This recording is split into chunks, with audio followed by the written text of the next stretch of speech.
Well, now we are in the holy city of Jerusalem at the home of Rabbi Chaim and Raye Eisen. Uh, Let me ask you, Rabbi and Mrs. Eisen, about Shabbat. What does it mean to you personally and to your family? Okay, so You'll go first. okay, I am a special education teacher, and for most of my career, I have worked in the kindergarten with children with Down syndrome. And the whole week they played Shabbat. The girls made believe that they were mothers and they were lighting the candles. That's the way we welcome in Shabbat.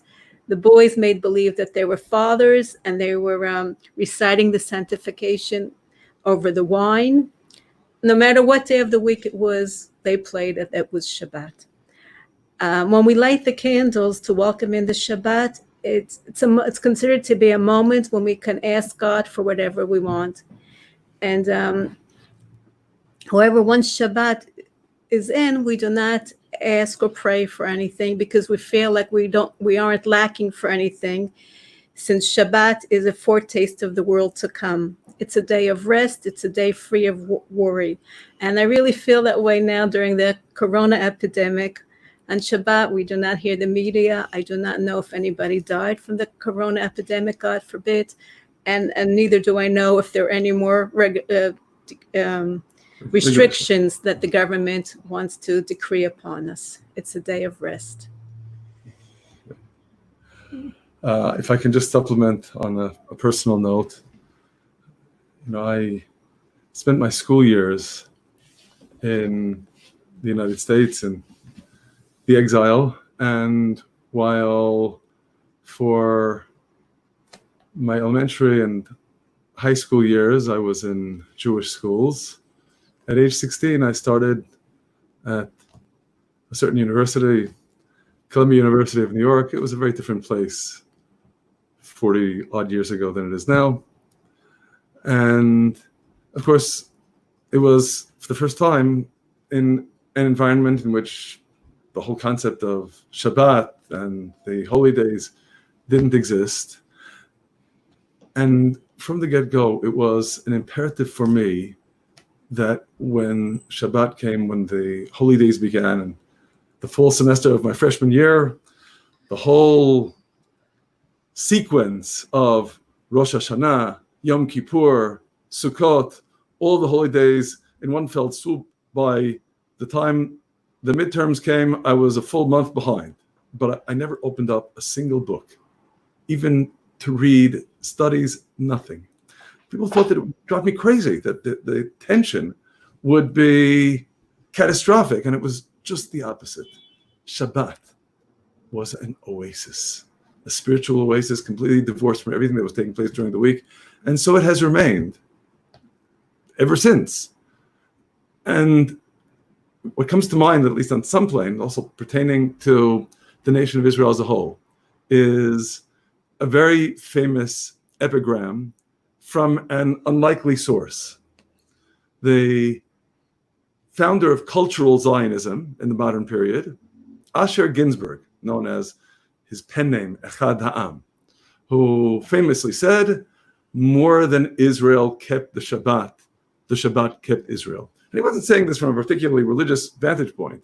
It was simply a reality. And I viscerally sensed that then, and I sense it to this day. We ask ourselves, what's the holiest day in the Jewish calendar? I just mentioned the whole sequence. Rosh Hashanah, the New Year, Yom Kippur, the Day of Atonement, Sukkot, Tabernacles, and Shabbat. What's the holiest day of the year? Most people give the wrong answer. The holiest day of the year is not Yom Kippur. It's not the Day of Atonement. And I can demonstrate that with two simple illustrations. On the Day of Atonement, violation is a very severe sin. We read in Leviticus chapter 23 that the punishment for violating it is being spiritually cut off. That is the next to most severe punishment in the Torah. The most severe punishment, of course, is capital punishment. Violation of Shabbat carries capital punishment. Also, in our liturgy, we have a central part of the morning service being reading from the Torah, reading from God's teaching.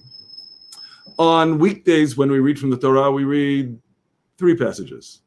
Then there are the minor holidays like the new moon, the intermediate days of the holidays. We read 4. The major holy days, the 3 pilgrimage festivals, and the New Year, we read 5. And then there's Yom Kippur, the Day of Atonement, when we read 6. But every Shabbat, we read 7. So people might ask, what? Isn't that making the holy routine? And of course, our response is, precisely, it's making the routine holy. And that's what Shabbat teaches us, to live in a routine of holiness. One of the premier classics of Jewish thought from the medieval period, from which I've learned very, very much personally, the Kuzari, speaks of how we have multiple cycles. That is, every day we have the 3 prayer services, because you go out into the world in order to launch your spiritual mission, and you become spiritually depleted, just like you get hungry as the last meal recedes into the past. So you need to pray again to recharge the spiritual batteries. But there still is an accumulation of deficits. The cumulative effect of being in the world pulls you down. So every week you have Shabbat to lift you back up.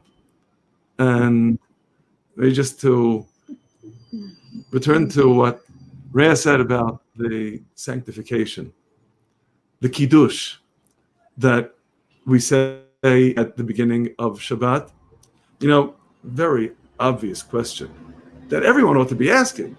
Why do we say Kiddush? Why do we say this is sanctification? What is a sanctification? It is, in short, a fulfillment of what we read in the 10 Commandments. The 4th commandment. In Hebrew, Zachor et Yom HaShabbat lekadesho. Zachor, remember or mention. Say it out. The day of the Sabbath, to make it holy. Most translations get it wrong. It's not to keep it holy or to remember it being holy, to make it holy. And the obvious question, which undoubtedly motivated the mistranslations, who made Shabbat holy? Genesis chapter 2, verse 3. God blessed the 7th day and made it holy. So what's he telling us to do? And of course the answer is, that's precisely the point. God could do it all by himself. And the greatest gift that he gives us is he invites us to be his junior partners. Shabbat is the first context in all of creation, in all the world, in which that Hebrew root, holy, appears. That's the intrusion of holiness that lifts us up in this world. And God could do it all by himself. And he says to us, but you do it.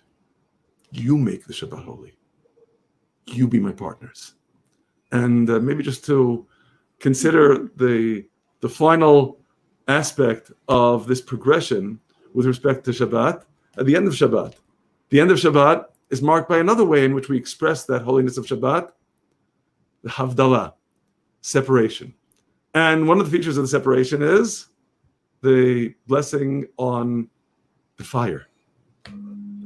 We say a blessing on God, having created the lights of the fire every Saturday night. And it's a commemoration of how fire came into the world. So, in brief, I don't want to get into a story about Greek mythology, but in case you might have forgotten your Greek mythology, the Greeks had one story about how fire came into the world. Definitely had nothing to do with holiness. It was a story of a certain gentleman, actually a titan, called Prometheus, who stole fire from the gods. And what did he get for it? Chained to a mountaintop for birds to pick out his liver every day, only for it to grow back, for it to be pecked out the next day. Eternal torment for having stolen fire from the gods. That's the ancient Greek tradition. Israel had a different tradition. that after Adam and Eve sinned on the first day of their existence, on the Friday of the creation, in deference to Shabbat, the light of creation continued to shine all that night, all the next day. Shabbat left, and the world grew dark. Whereupon God gave man a mind, an intellect, as a reflection of the heavenly model. And man rubbed two stones together and produced the first spark. So I always like to point out there are two major differences, you realize, between our tradition and the tradition of the ancient Greeks. The obvious difference is, for the ancient Greeks, it was stolen. For us, it was a gift. But the more subtle and more critical difference, the gift wasn't fire. The gift was the mind to rub the stones together. Again, junior partnership. So Shabbat is the day when we don't create anything. We're not producing any sparks at all. Shabbat is the day when we become one with our spouses, our families, our people, all of humanity, the entire world. Like Raye said, it's a foretaste of the world to come. We don't create on Shabbat. We imbibe in order to recharge the batteries so we can sally forth as God's junior partners in fixing up everything that needs to be fixed up in the world in the week ahead. Shabbat Shalom.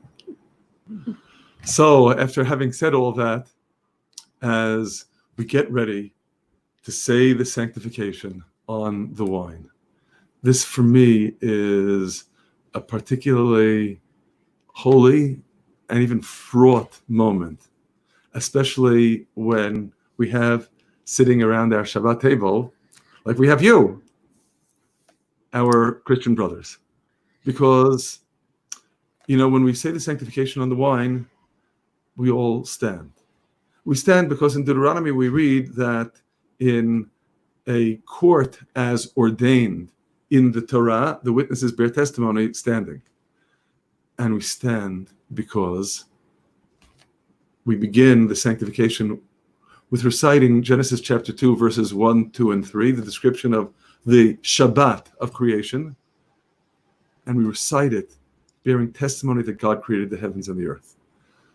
So when I'm able to say to our Christian brothers and sisters, we now rise because Zephaniah chapter 3, verse 9, then I will change to a pure language for all peoples, to call all of them in the name of God, to serve him shoulder to shoulder. And here we're standing, literally, shoulder to shoulder, testifying that God created the heavens and the earth.